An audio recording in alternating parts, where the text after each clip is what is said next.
Assalamualaikum warahmatullahi taala wabarakatuh. Bara Sunda di mana wae ayana. Tepang dangu deui sareng sim kuring mangnana nagon dina pidangan dongengan parantos maneh. Nyandak hiji jejer carios siluman oray aya teh bagian kadalapan nya baraya. Alhamdulillah ayeuna mah teh sanyarangan deui ka bara Sunda anu salawasna mika cinta mika resep kana pidangan dongeng Sunda ti Mang ieu.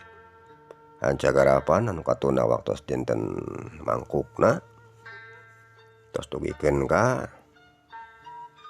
Aki Kuncir tos dugi deui ka bumina nya nuju ngobrol sareng si Samin di tepas bumina tos dugikeun ka dinya. Kintun-kintuna mah kanggo sadayana wae anu sami-sami mika resep sareng mika cinta pidangan dongeng Sunda ti Mang ieu anu caket pon kitu dinu tebihna atau nu salawasna satia satuhu ngantosan kana pidangan dongeng Sunda ti Mang ieu.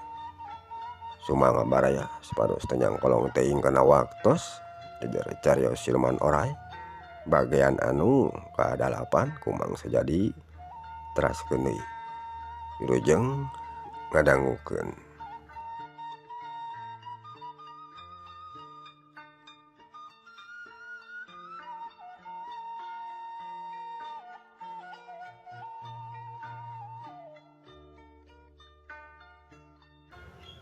Nah, kumaha tadi cek Aki ada sana teh Ki? Moal motakna naon cenah? Ka kuringna eta siluman orayna teh? Jeung nah saha? Oge ti mana cenah manehna teh Ki? Ceuk si Samin nanya deui ka Ki Kuncir. Heuh nya, teuing ari saha-sahana mah Samin. Adasan oge teu apaleun. Sababna kapanan kudu jengok heula. Ari nanaon teh jeung jenisna. Tapi kumanehna oge ya geus ditanyakeun tadi teh cenah siluman oray anu hijina deui. Ari nyaritana mah lain manehna. Teh mah Aki Ardasan. Ari kitu aya di anu sejenna siluman oray teh Ki. Salian anu tadi beuting kungsi gula jeung kuring. Ceuk si Samin. Hah, ya deui cenah mah Samin. Jalin hiji wae tah oray siluman teh. Teh mah Aki Kuncir. Beuh, anak kitu mah cilaka tuh Ki. Sing horeng lain hiji geuningannya eta oray siluman teh. Lamun geus kieu kudu kumaha ya Ki? Ceuk si Samin. Jeung beungeutna katanya bangunan urang hariwang. Heuh nya, teu kudu kumaha Samin. Aya mah urangna we kudu sing ati-ati jeung leuwih waspada. Sabab bisi eta oray siluman teh nyamuni kana awakna jalma. Bisi nyiliwuri mindah rupa ka awewe anu liana. Nu antukna moal kanyahoan ku urang kapanan lamun manehna teh siluman. Namun geus kitu mah leuwih bahaya Samin. Tah kitu we ari ceuk dewek mah. Teh mah Ki Kuncir bari ngusapan kesang dina beuheungna. Kaayaan harita di lamur Cikeruh wanci beuki dieu beuki maju ka tunggang gunung. Panon poe nu tadina karasa panas teh ayeuna mah geus teu pati teuing meusan. Angin leutik ngahiliwir nebak kana tatangkalan. Daunna pati nggarupa jeung arulang. Nambah kana kawasanana alam anu aya di eta lemur. Cag urang tunda heula Aki Kuncir jeung si Samin nu keur araya di tepas hareup imahna Aki Kuncir. Ayeuna urang nyaritakeun kaayaan di lemur. Teu pati jauh teuing lamun ti lemurna Aki Kuncir mah baraya. Ari eta lemur katelahna teh lemur Cipeuteuy. Harita kira wanci tengah peuting di eta lemur katanya sababaraha urang jalma nu keur ngawarangkong dina sajaroeun pos ronda. Tayohna wae maranehna teh ronda nu keur tarugas dina peuting harita dina raraga ngajaga keamanan jeung kanyamananna eta lemur. Ari nu kaparengan kabagean jaga dina peuting eta. Di antara wae si Doleng jeung si Usin oge sabaraha urang baturna anu sejen dikokolotan ku Mang Juhdi. Harita si Doleng jeung anu sejenna keur dariuk bari jeung sing plenyun udud. Teu lila pok kadenge sora si Doleng nyarita ka si Usin jadi baturna.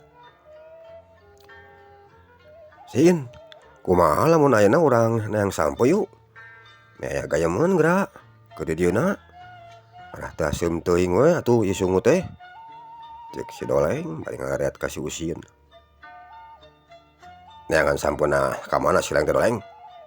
Namun aya aleunana mah hayu we atuh, urang ala jeung dewek," tama si Usin. "Oh nya biasa we, urang neangan ka kebonna Mang Amin Sin.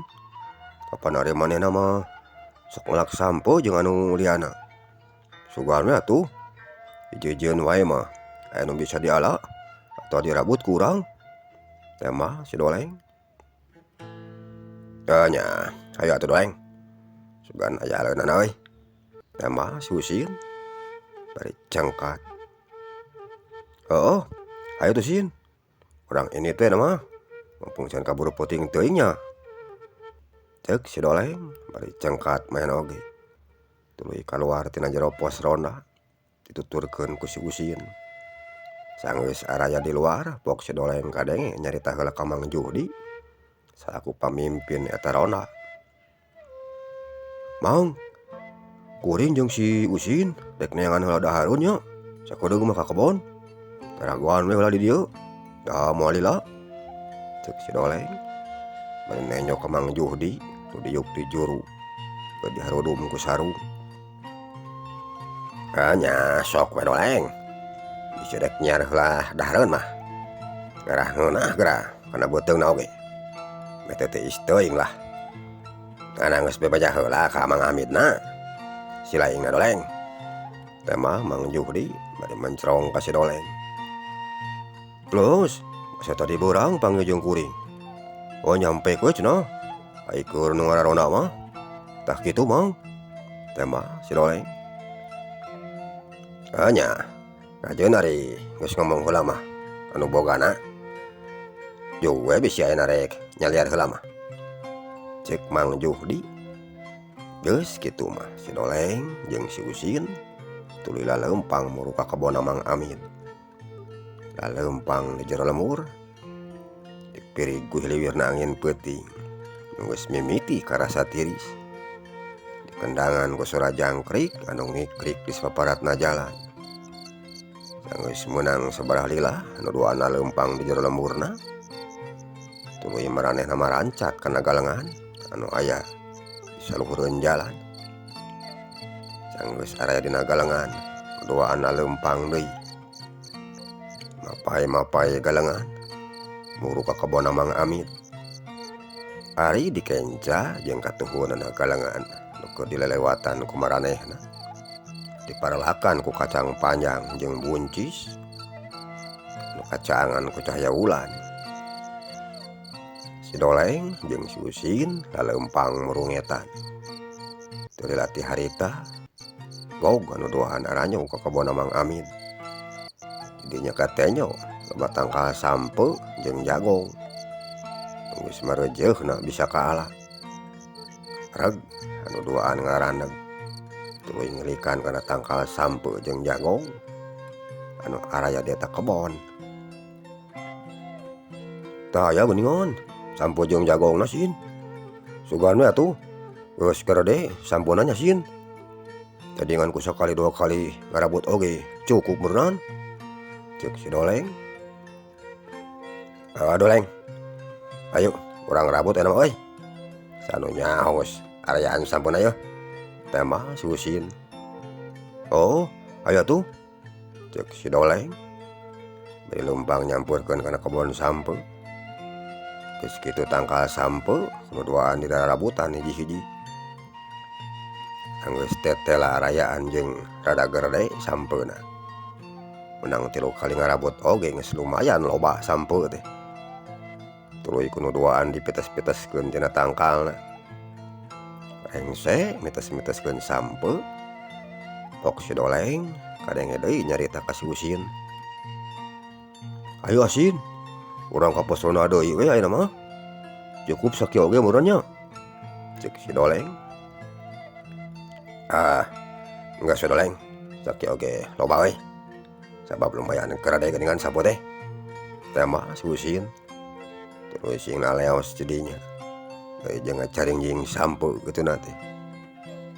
Tapi karek oge sabaraha lengkah lalempangna. Awar-hawar teh keanggangan. Nuduaan kadenge siga sora awewe keur ceurik ngebangingik. Dina saungna Mang Amit keur diliwatan ku maranehna. Atuh reg nuduaan ngarereunkeun heula lengkahna. Tuluy rungah ringeuh nitenan kana kaayaan anu aya di dinya. Bari ngadedengekeun kana sora awewe nu keur ceurik teh. Jadilah pok si Usin kadenge nyarita ka si Doleng. Doleng, nah sahanya nu ceurik euy. Ari kadenge aku dewek mah eta sora teh datangna ti saungna Mang Amit. Jeung siga sora awewe deui nu keur ceurik teh. Dari ku si lain kadenge eta henteu Doleng. Ceuk si Usin nanya ka si Doleng. Oh Sin, kuring kadenge. Sahanya nu keur ceurik wayah kieu. Bajeng di tengah kebon deui. Oh, jurig mah kitu Sin. Teh mah si Doleng. Wah, tidak kudu sia teh make jeung aya jurig segala rupa Doleng. Sabab berarti baheula oge. Eueuh atuh jaman nu dihakan ku jurig mah. Eta mah ngasokkeun jeung sieunana we hungkul. Kerja mah jalma nu borangan. Ayeuna mah urang sampeurkeun ku urang. Sanu nyaho eta awewe nu keur ceurik teh. Jalma nu keur butuh pitulung ti urang euy. Ayo Doleng, urang sampeurkeun we mah. Ceuk si Usin.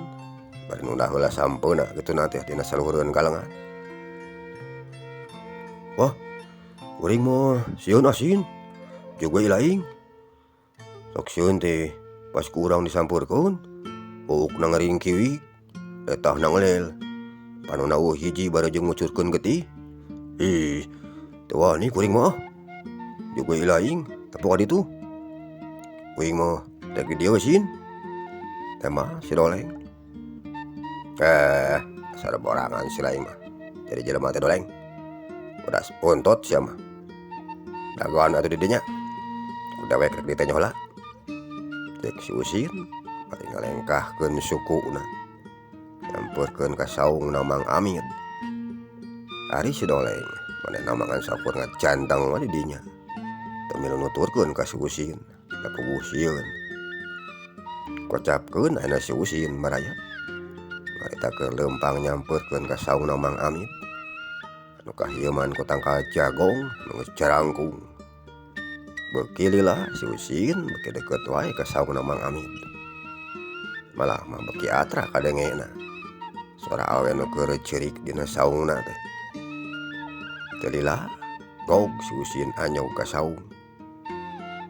Preh kumanehna katanya di dinya saurang awewe nu keur diuk dina sisi saung.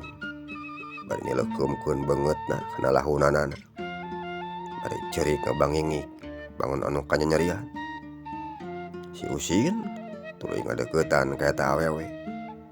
Sanggeus aya di hareupeunna pok si Usin kadenge nyarita. Nyai, keur naon? Nyai aya di tengah peuting kieu. Jeung naon nyai teh? Maka jeung ceurik sagala. Karek anu maksa miros ya ka nyai. Atawa nu rek ngagadawah kana kahormatan nyai. Ceuk si Usin bari mencrong ka eta awewe. Awewe nu keur diceurik tuluy nyengkatkeun beungeutna.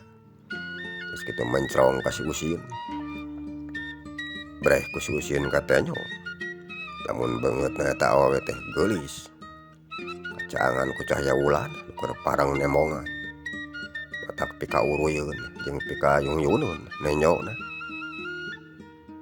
Kang, abdi tadi teh ditebeh ditu bade aya nu maksa mirosa ku sababaraha urang pamegat. Ngan hadena abdi kaburu lumpat ka dieu nyalametkeun maneh. Nu antukna maranehna leungiteun tapak gitu Kang. Tema eta awewe bajeng Sultan cai panona. Sultan teh kitu nya Nyai. Atuh kamarana cenah. Ayeuna eta jaman teh. Keun ku akang urang sangkalak nu kitu mah. Tuh manting. Cek si Usin ari gek manehna milu diuk dibeh kencaeuna eta awewe. Duka teu apal kuring ge Kang. Ari tuluy ka mana-kamanana mah. Tema eta awewe. Kitu nya Nyai. Oh nyakeun atuh ari teu apal mah. Taena mah. Hayu. Urang ka pos ronda heula we jeung akang. Urang nepungan ka batur-batur akang anu keur area ditu.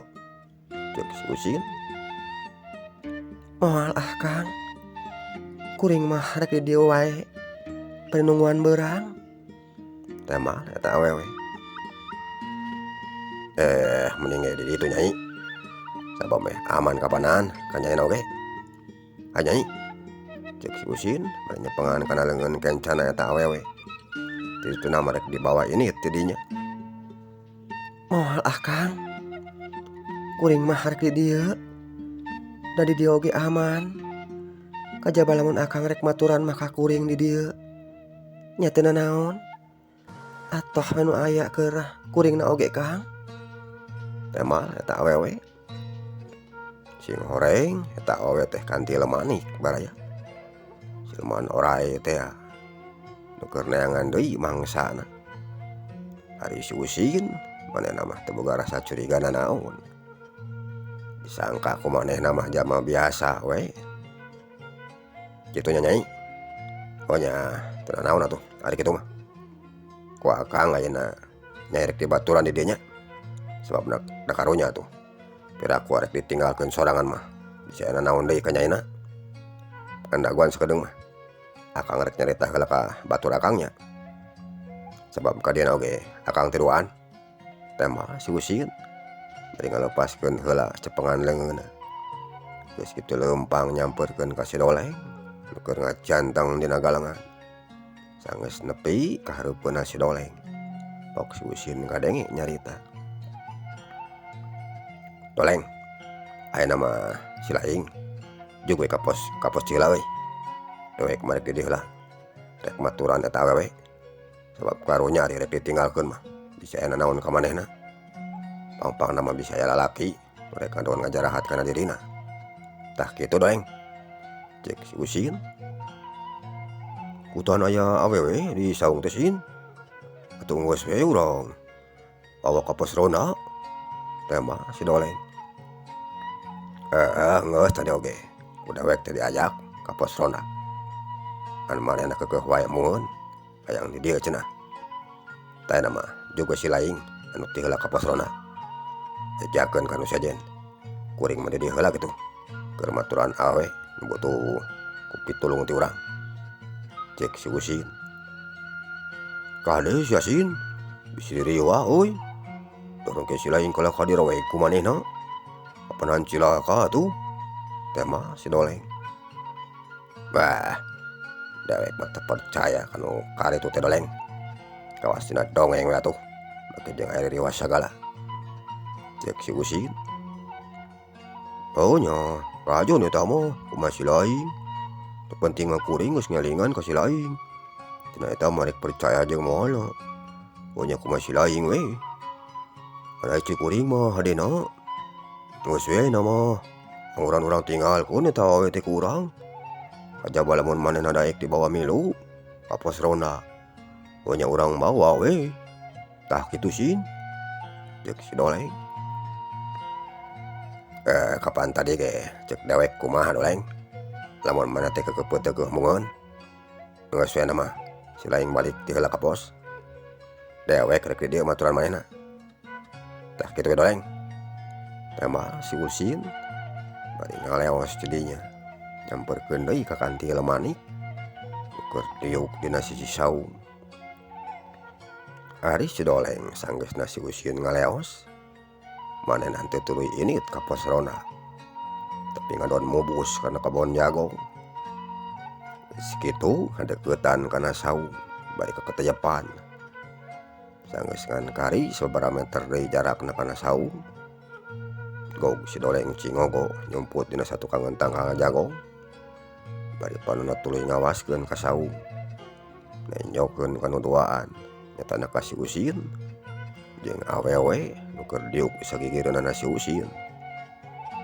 Ngocapkeun deui ayeuna si Usin baraya sanggeus mana diuk di sagigireun kantil manik. Pok si Usin kadenge nyarita. Taena mah nyai geus teu kudu harewang deui nya. Keun ku akang di baturan di dieu. Cek si Usin bari ngararet ka kantil manik. Nya, nuhun Kang. Tema kantil manik bari imut tuluy nyaranekeun sirahna kana tak-takna katuhuna si Usin. Buuk tina sirahna kantil manik nu nyambuang ni seungit kembang malati kambeuna teh. Puguh we ke si Usin mah sabeuki tambah kabita ku kantil manik. Cek pikirna sakagunturan madu kawurugan menyan putih disarandean ku awe geulis. Satadina mah kapanan marahna teh kadinya teh. Jeung si doleng anu sakorek nareangan sampeu. Kari-kari ayeuna kalaka meunang awewe anu geulis. Ragamang ramuleungeun katuhna si Usin. Ngaleng kana cangkeng katuhna kantil manik anu lenggik. Kantil manik manehna mah bati seuri we. Teu lapok kadenge deui nyarita. Kang, abdi mah asa hoyong ngagoler heula ieu teh. Hoyong ngedeung heula sakedeung mah nya. Cek kantil manik bari nenyo kana begerna si Usin. Kitu nya nyai. Sok atuh bisi nyai rek ngedeung heula mah. Keun ku akang dijagaan di dieu. Tema si Usin bari mencrong kana beungeut nu geulis. Ser nud. Getih si Usin ngadadak ngagolak. Barang nenyo rupa awe nu sakitu geulis jeung amucuyna teh. Nu nampo dina hareupeun beungeut manehna. Sigana teh geus hayang ngarekeb we. Nya Kang, bade ngedeung heula sakedap mah nya. Mau ngoyong direncangan ku akang. Sieun ari kedah ngagoler nyalira mah. Cek kantil manik bari asup ka jero saung. Geus kitu tuluy ngagoledageun awakna dina palupuh. Si Usin barang nenyo kantil manik. Nu keur nangkarak dina palupuh saung manehna mitesik nganeurean ciduh. Was kucing na nyobeurit. Nyawa kantil manik nu sakitu sampulurna.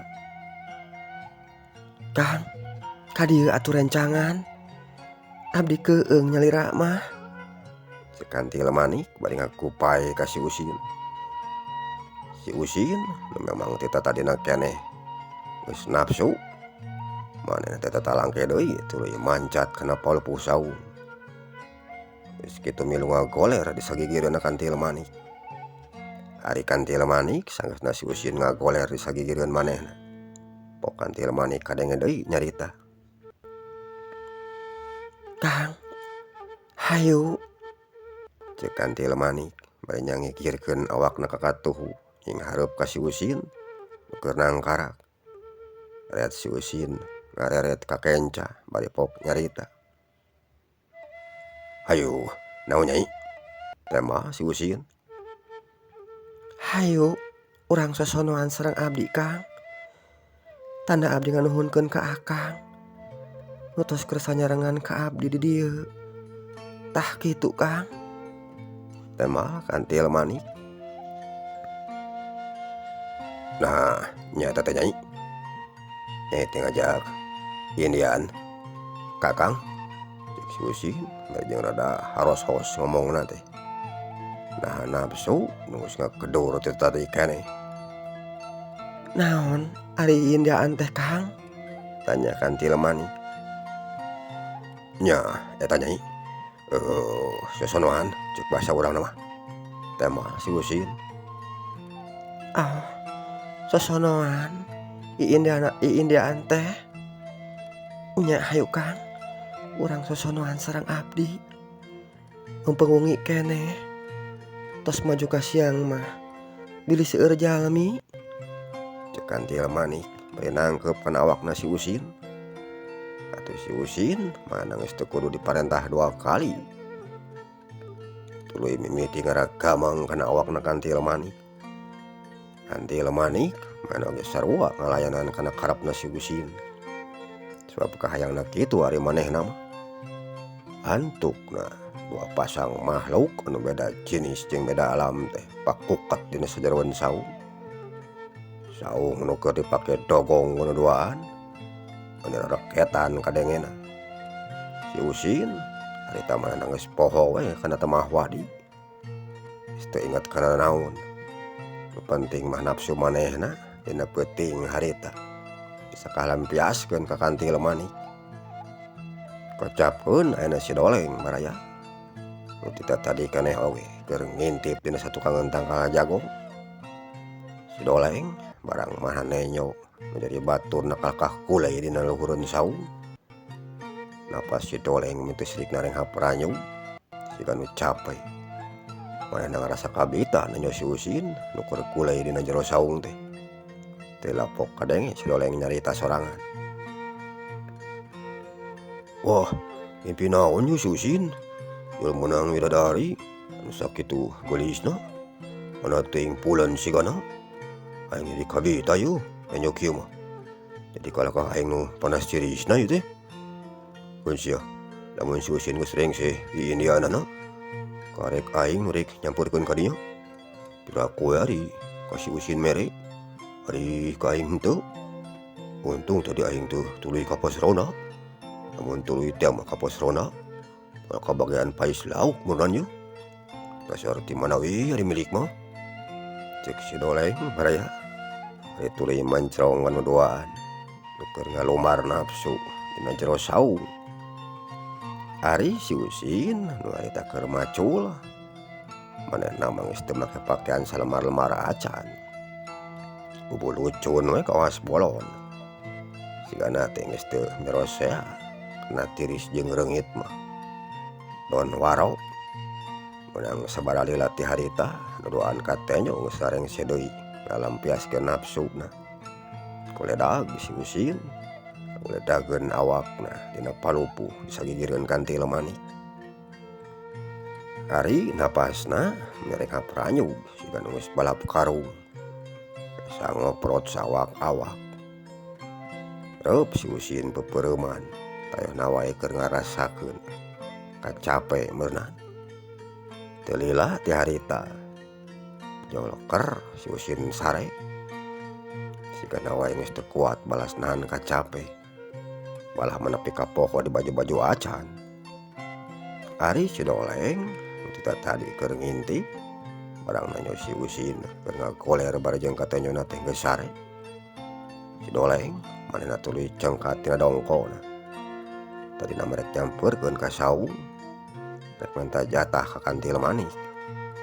Tapi karek ge cengkat Kantil Manik keur ngakoler di sagigireunna si Usin. Harita jol robah cirim jadi oray anu kacida gede awakna. Ari huluna meni celengeuk pas pisan dina hareupeun beungeutna si Usin. Atuh si Doleng tadina rek ngalengkah teh jadi ngarempod nanyo kitu mah. Tuurna meni ngaleper ari huntu ngeroktok. Tuluy manehna dongko deui bari mencrong ka Kantil Manik geus robah wujud jadi oray. Si Doleng manehna ngarasa melang ka si Usin. Sok sieun we cenah si Usin teh jadi capluk ku eta oray jadian. Tapi si Doleng manehna teh bisa menjara kumaha. An sakur bisa nanyokeun we hungkul. Sebab kunanya oray anu sakitu gedena oge geus soak manehna teh. Kocapkeun ayeuna Kantil Manik sang geus robah jirimna. Sunggut oray tuluy ngadeuketan kana beuheung kencana si Usin nu keur ngakoler bari nang karak bengkang. Wow, sunggut oray calangap.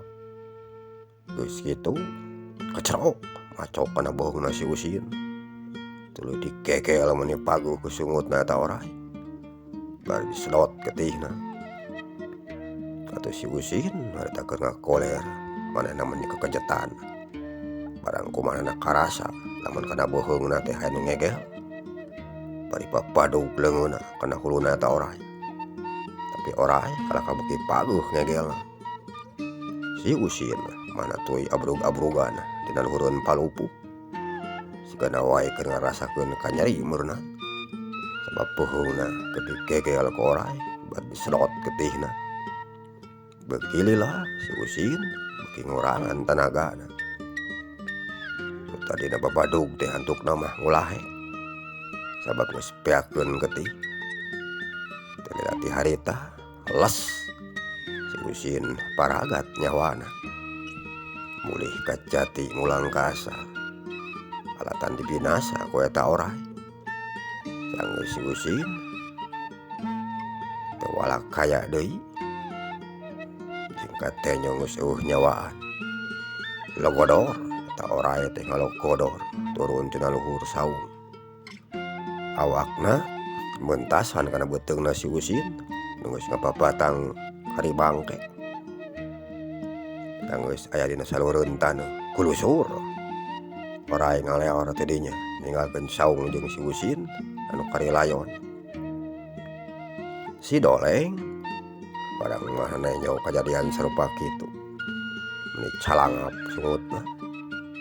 Sajong-jonan mah teu bisa nanaon. Kadua sukuna ngeleper teu eureun-eureun. Ari oray beuki lila beuki jauh wae ninggalkeun eta tempatna teh. Sanggeus oray teu katenya deui. Si Doleng nu harita lalembutanana geus mimiti karumpul.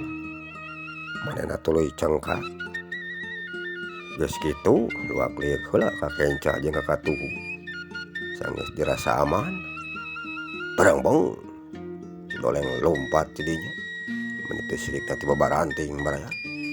Tunggu dirarud catang dirumpak teh stunding lain bobohongan. Aya tangkal cau oge di teungar we. Malah manggeus sabaraha kali si Doleng ti kosewan dina luhureun galengan bakating ku sieun. Keur mah perangan jalmana si Doleng mah. Si Doleng mana tuluy lompat muru ka pos ronda. Rek ngabecaan ka Mang Juhdi jeung anu sejenna. Teu kacatur dilana di jalan. Si Doleng geus anjog deui ka pos ronda. Barang nepi ka pos ronda, kubrag. Si Doleng ngabebeutkeun maneh awakna kana palupuh anu aya di pos ronda. Bae kuban kituna teh. Atuh Mang Juhdi jeung anu liana misi ngarenyag. Nanya si Doleng gitu teh. Bok Mang Juhdi kadenge nyarita. Kunaon are si laeng teh Doleng? Datang-datang jonang kuban. Bari jeung eta napas meneh leng hapranyug kitu. Nakasih bata tawa kumaha si laeng teh. Cek Mang Juhdi bari nanya kana beungeutna si Doleng. Si Doleng mah malikeun heula awakna. Bari ngatur napas. Sanggeus rada leler tina kacape jeung karewasna, pok si Doleng kadenge nyarita. Cilaka Mang. Cilaka 12 yuk. Cek si Doleng baruat teret kanu ada di dinya. Cilaka kumaha re si laeng Doleng? Kudu sing pukul lamun ngomong teh. Jeung dari si Usina ka mana? Kapanan tadina mah jeung si laeng lain? Cek Mang Juhdi. Nya, cilaka Mang. Si Usin kamusibahan. Tema si Doleng. Kamusibahan teh. Kamusibahan kumaha? Nah lah, buka tawa kunaon. Sok aya mah bari deuk. Geura dongengkeun ku si laeng Doleng. Meh, pukul aya naon teh. Cek Mang Juhdi. Geus kitu si Doleng diudangkeun heula ku batur-baturna. Tuluy didieukeun dina palupuh. Tayna sok jelaskeun ku si laeng. Nah, musibah teh, musibah kumaha? Jeung cilaka teh cilaka kunaon? Tayna mah memeh nyarita. Minum lah cair aya. Memeh rada genah. Cek Mang Juhdi bari ngasongkeun cai dina cangkir. Gap ku si Doleng ditampanan, tuluy diinum heula caina. Rengseng nginum pok si Doleng kadenge deui nyarita. Kieu Mang, aya dongeng naon? Cek si Doleng. Tuluy kumanehan dicaritakeun kabeh ka Mang Juhdi jeung sakabeh jalma anu ada di dinya. dimimiti manehna duaan arenit tidinya untuk nepikeun ka panggihna jeung awewe anu rebah wujudna jadi orai siluman teh. Kabeh didongengkeun ka Mang Juhdi jeung anu liana. Atuh Mang Juhdi jeung anu sejena pada ngadarenge beja sarupa kitu ti si Doleng teh. Ini sing rarenyang bajeng sing biri-girig awakna mang baluaskeun ka si Usin dikegel cenah beheungna ku oray. Oh, itu Bang, cek si Doleng mungkas caritanana.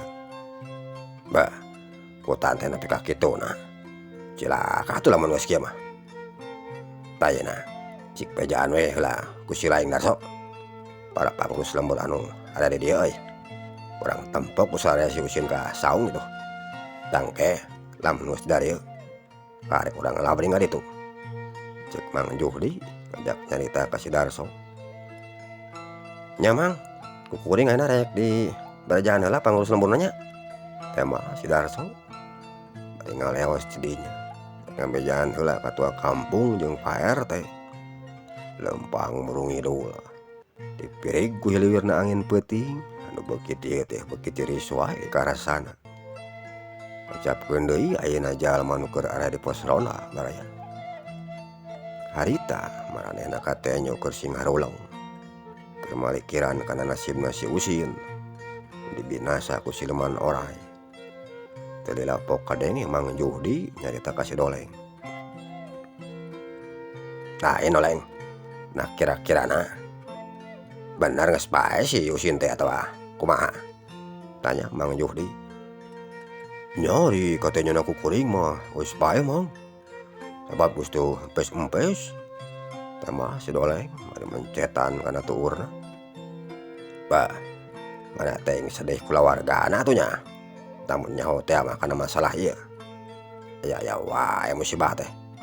Maka jeung aya urang siluman sagala rupa tuh kalamun urang teh nya. Ceuk Mang Juhdi bari nyarandekeun awakna kana tihang anu aya di pos ronda.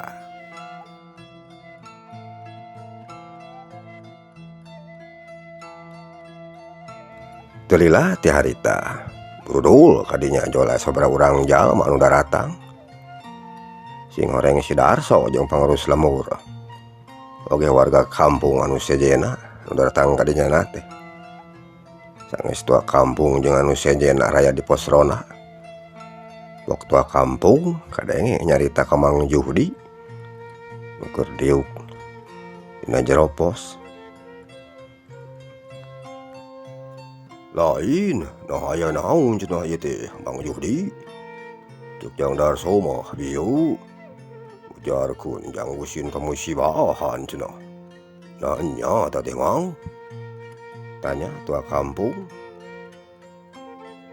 Nu keur nangtung dina saluareun pos ronda. Nya tua kampung. Kuring teh nampa beja. Bieu teh si Doleng. Majarkeun Jang Usin. Wah cenah, kok geus sewa di kieuna majar teh. Encan kabur di teang ka ditu kukuring jeung barudak oge. Sababna nungguan heula tua kampung kapanan. Jadi meh puguh hari jeung pangurus lembur mah ka dituna oge. Jeung pang-pangna lamun dina ayeuna naonna teh jadi reug-reug ari aya pangurus lembur mah. Tah kitu tua kampung. Teh mah Mang Juhdi. Bu, kutan teh nepi ka kituna nya nasibna Jang Usin. Hayu atuh ayeuna mah Mang. Urang teh nyawe ku sarea ka ditu. Si bener Jang Usin teh kumaha naon? Cek tua kampung ngajak karonda keur area di jero pos. Dikeun nempok ka si Usin. Nya, hayu atuh tua kampung. Dah geus siap kuring jeung barudak oge ti tadi keneh teh. Teh mah Mang Juhdi bari turun tina palupuh. Dituturkeun ku nu sejena. Geus kitu tua kampung jeung wargana lalempang jeung lembur. Mereka juk-juk ka kebonna Mang Amit. Sing aralut sing alabring. Jeung marawa obor kituna teh. Sabab meh teu poek teuing cenah di jalana. Dipirig ku hilirna angin peuting nu sing saleor dina saluhureun tatangkalan. Dikendangan ku ngikrikna sora jangkrik milu maturan kanu keur leumpang. Telila ti harita tua kampung jeung anu sejenna marancat kana galengan anu aya di sisi luhureun jalan. Tuluy leumpang deui dina galengan. Kituna teh bari jeung ruat reret ka sabudeureunnana. Sabab bisi we cenah aya oray siluman merek nyerang ka maranehna. Beuki lila leutan tua kampung beuki deukeut wae ka saungna Mang Amit. Antukna gog maranehna aranjog ka hareupeunna saung. Kebeg teh kabeh ge meuni teu sirik ngarenyag barang narepi ka dinya teh. Sabab di dinya kasampak aya si Usin nu keur ngakoler dina jero saung bajeng dipubuligir awakna. Bajeng geus kareuneuh katonyona teh meni bariru dina peuheung kencana katenyo eta paksihung oray anu polongor. Bu, nepi ka kieu naon nasib Jang Usin? Sok ayeuna mah bajuan we heula barudak. Ulah rek cenah buligir kitu karunya. Cik tua kampung mere parentah ka wargana. Atuh jalma anu keur ada di dinya teu tatalangke deui. Tuluy ngabajuan jeung nyalanan heula si Usin. Tetela si Usin teh geus eueuh nyawaan. Sababna da geus teu usik teu malik deui. Sanggeus dibajuan jeung dicalanaan awak si Usin tuluy digolerkeun deui dina palupuh. Dah, lamun geus kieu narek kumaha atuh kampung? Tanya Mang Juhdi katua kampung. Ayeuna mah wayahna we Mang. Opatan mah titah kalemur. Bawa pasaran itu ka dieu keur ngagotong maitna Jang Usin nya. Cob dari rek digotong kitu wae mah bangga tangtuna oge. Teu we cokot heula ayeuna mah nguran pasaranana kitu. Tema tua kampung berkek manehna diuk dina sisi saung. Ari panona mancrong ka si Usin nu geus ngan kari layon.